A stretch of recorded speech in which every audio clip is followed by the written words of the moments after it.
está debatendo que nem ele entende.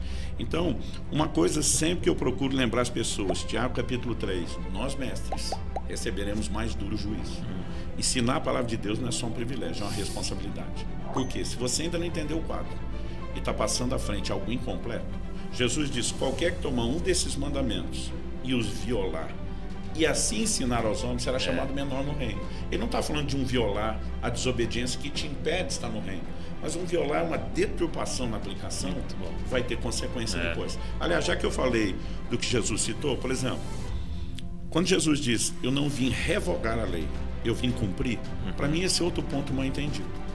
Eu pergunto até para pastores, pregadores, cara, o que isso significa para você, eu vim cumprir? Aí o cara me olha e fala, obedecer. Eu digo, então se Jesus não veio revogar e veio obedecer, está tudo de pé.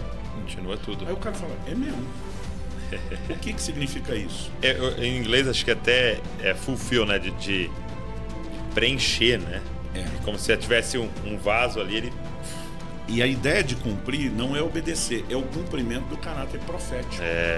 Então, Jesus está dizendo, não é mera revogação, não é que Deus olhou e disse, me arrependi, mudei de ideia. É que tudo que a lei profetizou se cumpre em Cristo. Então ele está dizendo, eu sou cumprimento. Aquele cordeiro que morria todo ano. Quando João Batista aponta para Jesus, diz, esse é o Cordeiro de Deus, ele diz, aquela figura completou, cumpriu.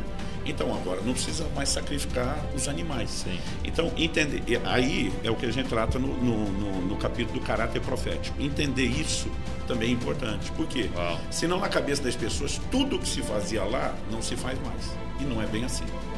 Então, no Velho Testamento tinha oração, no Novo continua tendo oração. O Velho Testamento tinha esmola, no Novo continua tendo esmola. Então, se a pessoa ela simplesmente tentar pegar o pacote, que é o problema de alguns com o dízimo. A dízimo é da lei. Mas espera aí, como o Novo Testamento interpreta isso? O livro de Hebreus diz lá, né, falando a respeito da distinção entre o sacerdócio levítico e o sacerdócio de Cristo, da ordem de Melquisedeque.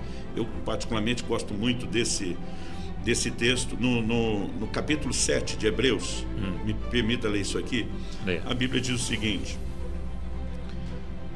começa falando no verso 3. Não. Vou cortar isso aqui. A gente não corta nada, vai ficar tudo aí.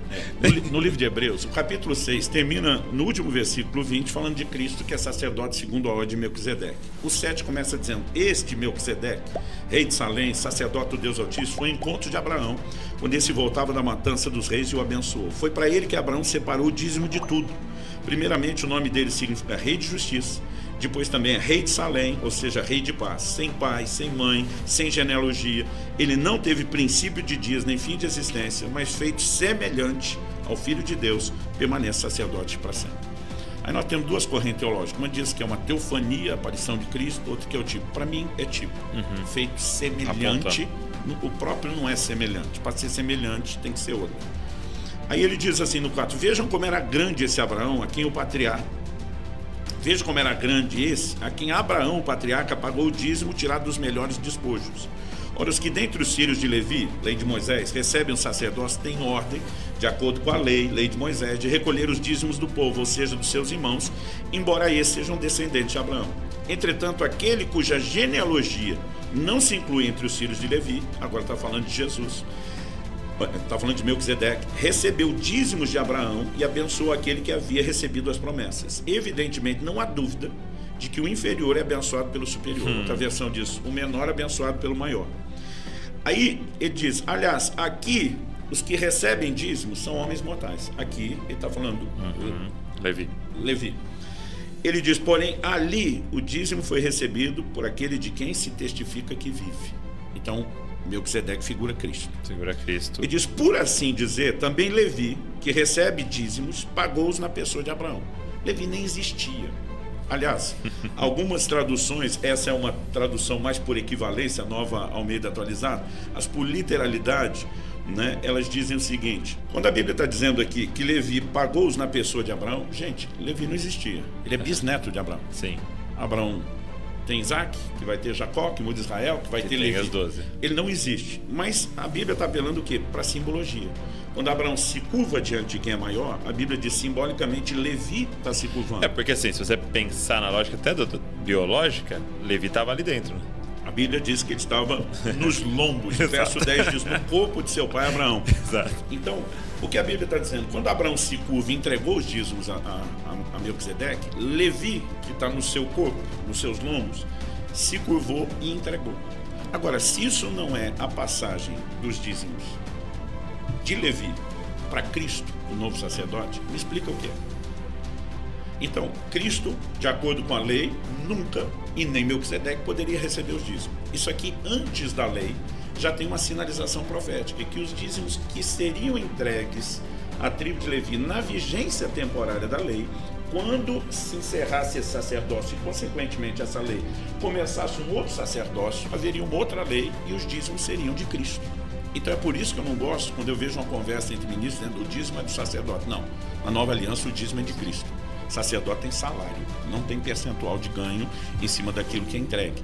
Então, o que a gente precisa é ver como o Novo Testamento definiu cada coisa. Porque, por exemplo, alguns tentam a lógica, não, o fim da lei é Cristo, é cerimonial, não é os 10 mandamentos. É onde os adventistas vão guardar a guarda do sábado, nesse raciocínio. Mas Colossenses 2, 16 e 17, diz, ninguém vos julgue por causa de lua nova, dia de festa ou dia de sábado, sombras de bens vindouros. Então, se o Novo Testamento interpretou o sábado como sombra, se Paulo diz lá em Romanos 14 que não tem diferença entre dia e dia, acabou essa literalidade. Agora, se sustenta o dízimo na nova aliança, a questão não é que ele é da lei, porque na verdade ele começou antes da lei com Abraão. Mas também nós não podemos pegar só esse raciocínio. Então tudo que é antes da lei continua, porque a circuncisão também é antes da lei com Abraão. Só que o Novo Testamento redefine a aplicação dela, dizendo que a circuncisão é no coração pelo Então vai batismo. ter que olhar ponto a ponto. Ponto a ponto. Então, o Velho Testamento ilustra o Novo explica o Velho. Não é pegar o pacote e dizer, jogou tudo fora, entendeu? É você conseguir entender à luz do Novo Testamento o que sustenta. E, meu amigo, isso dá trabalho. Graças a Deus pelos mestres.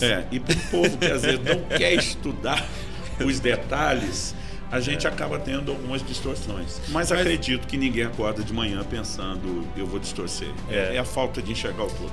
Agora, eu queria que você expandisse um pouco essa ideia da graça que empodera para viver de forma a agradar ao Senhor. Porque assim, eu tô lendo um livro junto com a liderança aqui, chamado Vocação Perigosa. Você já viu? Paul Tripp.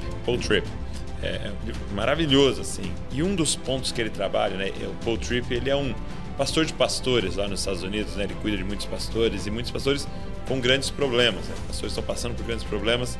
É um ministério dele, assim, né? E ele aponta algo assim. A raiz da maioria dos problemas que ele trata é quando o líder começa a achar que para a condição que ele está já não precisa mais da graça. Ele usa muito o evangelho, né? Trata o evangelho e a graça como essa grande porta de entrada e não um caminho a ser percorrido até o fim, né? Então é como se eu pregasse o domingo, isso aqui é aplicação para vocês, hein? Então começando. Para eu que estou aqui em cima desse púlpito, já entrei. Mas eu queria que você falasse um pouco dessa graça que empodera a viver tudo que Deus tem para nós. Bom, então vamos lá.